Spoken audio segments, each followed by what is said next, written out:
नमस्कार दोस्तों, मैं हूं महसूस कुरैशी मध्य प्रदेश के सिवनी ज़िले से और आप देख रहे हैं आपका अपना यूट्यूब चैनल देसी मुर्गी पालन। आज हम बात करने वाले हैं, ये वीडियो देखिए जो मुझे व्हाट्सएप में आए हैं। कोई मुर्गा चुपचाप खड़ा हुआ है, कुछ खा नहीं रहा है, पी नहीं रहा है, किसी की आंख बंद हो गई है तो खुल नहीं रही है, कोई मुर्गी ने गर्दन टेढ़ी कर ली है। तो आप ये वीडियो देखते जाइए, जो लोगों ने मुझे भेजा है और मैं बताता हूँ इन बीमारियों के बारे में और ये बीमारियाँ क्यों आती हैं, इस पर हम बात करेंगे। जैसा कि हम सब लोग जानते हैं कि सीआरडी की बीमारी से क्या होता है कि गला चोक हो गया, नाक से पानी आने लगा, आँख से पानी आने लगा, सांस लेने में दिक्कत होने लगी, मुर्गी सर झटकने लगी। ये सब सारे सिम्टम्स हैं। जैसे बीट में भी उसका सफ़ेद आने लगा, बीट सफ़ेद करने लगी। तो ये सारी, अब सीआरडी की शुरुआत कहाँ से हुई? सीआरडी की बीमारी की शुरुआत जैसे रिसर्च में पाया गया है कि अगर मान लीजिए कि आपके पास जो चिक्स आया है उसकी माँ को सीआरडी की बीमारी थी, या उस अंडे को जिस मुर्गे ने फर्टाइल किया है उसको सीआरडी की बीमारी थी, तो भी हो सकती है। और दूसरा क्या होता है हमारे मैनेजमेंट से, कि अगर हम ब्रूडिंग के समय में सही ब्रूडिंग नहीं करते हैं, वहाँ पर बच्चों को खेलने को जगह नहीं मिलती है, मॉइस्चर सही बना के नहीं रखते हैं। और ब्रूडिंग का मतलब ये नहीं है कि बिल्कुल आपने टेम्परेचर अकेला बना लिया, हवा भी ज़रूरी है, बच्चों को खेलना भी ज़रूरी है। बच्चा कितने घंटे जिएगा? मोर्टलिटी क्यों होती है कि मान लीजिए कि अंडे के अंदर जो बच्चा रहता है 17 दिन तक, उसके बाद वो 17-18 दिन से अपनी नाभि होती है, तो उससे वो जो अंडे के अंदर पतला वाला लिक्विड रहता है उसको अंदर ले लेता है, तो उसको बोलते हैं याक सैक। अब याक से वो 40-42 घंटे ज़िंदा रहता है। अब हमारे बच्चे जब आए ट्रांसपोर्ट से, ट्रेन से या बहुत दूर से, तो 50-60 घंटे हो गए। तो हर डब्बे में जो 100 का डब्बा आता है चिक्स का, उसमें 5-5, 10-10 बच्चे मरे निकले। जैसे तैसे अगर कुछ बच्चे ज़िंदा भी रहे तो हमारे फार्म में आते तक उनकी जो हिम्मत है वो जवाब दे दी, क्योंकि उसने जो याक लिया था पेट में अंडे के अंदर से, जब वो अंडे के अंदर था तब, तो उसने 40-42 घंटे का लिया था। और हमारे बच्चे को हमारे फार्म तक पहुंचने से हैचरी में 60 घंटे हो गए, 50 घंटे हो गए, 65 घंटे हो गए। कैसे मोर्टलिटी नहीं होगी? मोर्टलिटी होना स्वाभाविक है। अब बात कर लेते हैं इकोलाई की। तो इकोलाई में क्या होता है कि अगर हैचरी के अंदर हैच करने के लिए अंडे रखा है, जैसे आप भी अंडे रखते हैं, हर आदमी ने आजकल 2000-1500 का इंक्यूबेटर ले लिया है, अंडे रख लिए हैं, तो हमने अंडे हैच करने के लिए रख दिए। तो हमने ना उन अंडों को सैनिटाइज़ किया है, ना डिसइंफेक्टेड किया है। तो हम 21-22 दिन बाद हमने चूजे फुड़वा लिए हमारे घर के इंक्यूबेटर से, और उसके बाद वो बच्चा निकला तो वो जो अंडे के छिलके हैं उसमें गंदगी लगी हुई है, तो उसके पैर में गंदगी चिपक गई। वही गंदगी वाला पैर लेके वो हमारे फार्म में आ गया। फार्म में अखबार बिछा के हमने रखा है, वहाँ उस अखबार में पहुँच गई, और उसी अखबार में और भी बच्चे हैं जो दौड़ रहे हैं, खा रहे हैं, पी रहे हैं, उनके पैर में भी पहुँच गई। तो इकोलाई की बीमारी इस तरीके से भी आ जाती।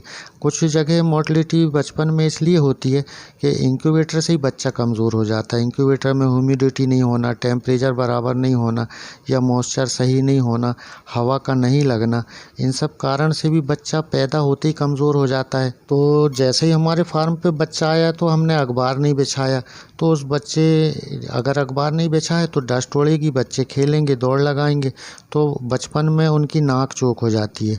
तो डस्ट के कारण, धूल के कारण, अब नाक चौक हो गई तो मुंह खोल के बच्चा सांस ले रहा है, तो हम ये कहेंगे कि भाई इसको कौन सा रोग लग गया, सीआरडी हो गई, इसका गला चौक हो गया, मुंह खोल के सांस ले रहा है, कौन सी बीमारी लग गई, कौन सी वैक्सीन दे दूं। तो ये सब चीज़ें फार्मिंग की बारीकियों में आती है, और फार्मिंग की बारीकियां जब तक हम नहीं समझेंगे तो हमारा लॉस होते रहेगा। जैसे हम चिक्स लेके आते हैं तो उसके पहले की तैयारी के भैया हम कॉर्सोलिन टीएस 100 ग्राम जो खेत में दवाई सींचने वाले पंप से पूरे जो ब्रूडिंग हाल है, हमारा फार्म है, अखबार बिछाने के बाद अखबार में भी मार दो, अखबार को पूरा भिगा दो, तो वो जब सूखता है अखबार तो और कड़क हो जाता है, तो हम उस एरिए को भी डिसइंफेक्टेड कर देते हैं। उसके बाद बच्चे आते हैं तो हमारा साफ़ सुथरा उनको स्थान मिलता है। तो टेम्परेचर की बात कर लेते हैं। तो टेम्परेचर बनाने के लिए हम बल्ब लगाते हैं, बल्ब से नहीं संभलता है तो हम इलेक्ट्रिक ब्रूडर लगाते हैं, इलेक्ट्रिक ब्रूडर नहीं है, लाइट गोल हो गई तो गैस ब्रूडर लगाते हैं।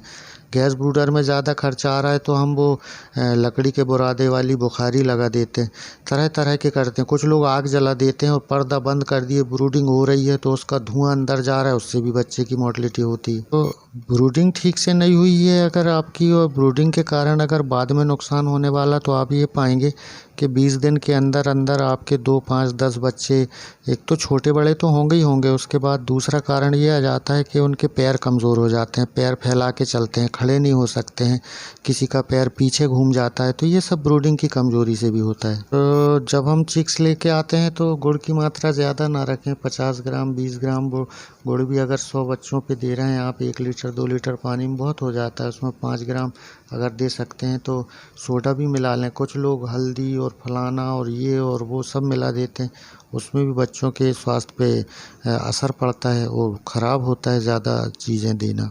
और ब्रूडिंग की गड़बड़ी से एक और देखा गया है कि ये जो एसाइटिस होता है, पेट में पानी भरना, तो ये भी 20 दिन के आसपास हो जाता है। जैसे मैंने बताया कि 20 दिन के अंदर पैर पलट जाना, पैर फैला के चलना, खड़े नहीं होना, ऐसा एसाइटिस में भी होता है कि पेट में पानी भर गया। और जब आप उसका पोस्टमार्टम करेंगे तो यहाँ अंदर पूरा सफ़ेद सफ़ेद चूने टाइप का निकलेगा और बड़ा बदबूदार हो जाता है। तो टेम्परेचर के कारण ये, इसमें भी टेम्परेचर के कारण ये खराबी देखी गई है। अमोनिया गैस बनती है और उससे ये एसाइटिस पैदा होता है। तो टेम्परेचर का और ब्रूडिंग का मुर्गी के भविष्य में, मुर्गी के जीवन काल में बहुत बड़ा योगदान है। और ब्रूडिंग के दौरान एक और देखा गया कि गाउट की बीमारी आने का, इसको जो गठिया कहेंगे हम, तो ये भी हमारी गलती से होता है। ये यूरिक एसिड जमा हो जाता है, गठान बन जाती हैं, तो इस कारण से कैल्शियम की ज़्यादा मात्रा से भी होता है। जब बच्चे अगर ज़रा सा भी पैर में हड्डी कमज़ोर या कुछ दिखी तो हम कैल्शियम चला देते हैं। कैल्शियम की ज़्यादा मात्रा से भी होता है, प्रोटीन की ज़्यादा मात्रा से भी होता है, और फास्फोरस कम हो तब भी होता है। इसमें लक्षण हमें ऐसे समझ में आ जाते हैं कि सफ़ेद बीट करने लगे और उसको देखें अंदर पोस्टमार्टम करके तो चूना जैसा मिलेगा, बिल्कुल पतली बीट करेगा, पीछे बीट जम जाएगी, तो ये पानी की कमी से होता है। पानी की कमी कैसे हो गई बच्चे में, बताइए साहब। आपके बच्चे ने पानी नहीं पिया, क्यों नहीं पिया? उसका कारण ये है कि जैसे हमने चिक्स लाया, ठंड के दिन हैं, रात में दूसरे दिनों में भी पानी ठंडा हो जाता है, तो अक्सर हम ये देखते हैं कि 2 बजे रात से 8 बजे तक बहुत ज़्यादा ठंडा पानी हो जाता है, और उस समय बच्चे को प्यास तो लगी है मगर ठंडा पानी होने के कारण उसने पानी नहीं पिया। तो उस समय 2 से 8, अगर आप फार्मिंग की बारीकियों को समझने वाले हैं तो हर आदमी बोर का ताज़ा पानी भरता है, या फिर ऊपर 1000 की टंकी है तो उसमें खौलता पानी 2 बाल्टी डाल देता है। तो वो जो पानी गर्म हो गया, अब बच्चे आराम से पीएंगे, पानी की कमी नहीं होगी, तो इनको गाउट की बीमारी आएगी नहीं, गठिया होगा नहीं। गर्म पानी देने की तो हम कोशिश करते ही हैं, गर्म पानी दे दें तो ज़्यादा ठीक है, और गर्म पानी नहीं दे सक रहे हैं तो फिर हम थोड़ा सा हर 20 मिनट 15 मिनट में एक बार उनको पूरा जो ब्रूडिंग हॉल है वहाँ पर दौड़ा दें 1-2 चक्कर हर 20-25 मिनट में, तो फिर उनके शरीर पे तापमान बना रहता है और गर्मी आ जाती है, टेम्परेचर मेंटेन वो खुद कर लेते हैं दौड़ के। तो जब हम बच्चों को अपने फार्म पे छोड़ते हैं, ब्रूडिंग चलती रहती है, तो 2 दिन बाद हम अखबार उठा देते हैं, मगर फिर हमें तीसरे दिन क्या करना है कि एक अखबार बिछा के रखना है, और उसको आधा 1 घंटे बाद देख लेंगे तो 10, 20, 25 बच्चे उसमें बीट कर देंगे, तो हम बीट से पहचान कर लेंगे कि बीट बच्चे ने कैसी की। अब कुछ लोग कहते हैं कि कौन बीट देखते बैठे रहेगा, तो अब ये तरीका भी अपना सकते हैं। एक ठो आप अखबार बिछा दें चौड़ा, तो उसमें बच्चे दौड़ते रहेंगे, और आधा घंटे बाद देखेंगे कि 20-25 बच्चों ने वहाँ बीट कर दी है, तो हम ये देख लेते हैं कि 20 में से 2 की पतली है, 5 की पतली है, तो कितने % ये पतली बीट कर रहे हैं और इसका कारण क्या है। और बड़ी मुर्गियों में ये देखा गया है कि बहुत से सवाल ये आ रहे हैं कि सर हमारी मुर्गी अंडा नहीं दे रही। मौसम जब चेंज होता है तो अंडे देने की जो मात्रा है मुर्गी में चेंज हो जाती है। एक तो मौसम का चेंज होना भी होता है, दूसरा टेम्परेचर कम ज़्यादा हो गया कि वो 28 में रहने की आदत थी, वो ठंड के दिन में 15-20 आ गया, तब भी नहीं देगी। तो बहुत से कारण हैं कि एक ही कारण से कोई बीमारी हो ही नहीं सकती। तो इन सब बीमारियों के इलाज के लिए मैंने पहले ही सारे वीडियो बना चुका है, आप वो जाके देख सकते हैं। आज ये वीडियो सावधानी के लिए था। मिलता हूँ कल फिर नए वीडियो लेकर, तब तक के लिए नमस्कार।